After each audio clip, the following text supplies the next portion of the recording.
पता नहीं कहाँ कहाँ से लोग आ जाते, कुछ समझ में नहीं आता।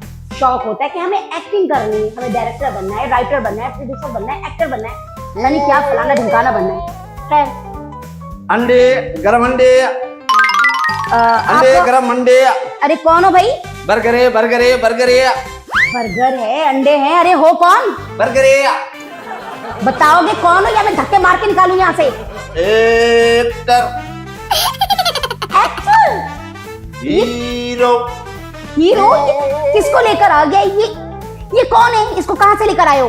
यही हीरो है ना, बड़ा एक्टर है मैडम। ओह माय गॉड, अब ऐसे ऐसे लोग एक्टर बनने लग जाएंगे तो हो गया सारा कंपनी का बेड़ा गर्क।